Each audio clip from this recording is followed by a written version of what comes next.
میخوام بهتون بگم که چجوری توی خونه یه مدل مو ترند رو واسه خودتون استایل کنید. اول از همه موهاتون رو کامل بگیرید خیس کنید و خیسیشو با حوله بگیرید. ببینید من چقدر موم خیس کردم. شما به یه دونه ریواژن نیاز دارید. من از ریواژن استفاده میکنم. حالا شما میتونید حالت دنده‌های دیگر استفاده کنید روی موهاتون.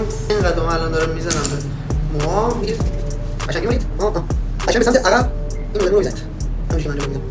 اگه موهاتون بازم خوشگله میتونید بازم از آب استفاده کنید. یه جوری مرتوب‌ترش و حالت بهتری میگیره. مشخصه. شما حالا میتونید از شونه‌های دیگه استفاده کنید. من از این شونه استفاده میکنم که شونه حالته. ببینید قشنگ همه رو میدین عقب. اگه بخواید اینجا فرق باز کنید به این صورت فرق باز میکنید. من یه سایت باشه فوق‌العاده رو یه جوری کنید روی آخرش هم که فن آخر استاد رو اینجوری میزنید یکم پاف میدید بشه.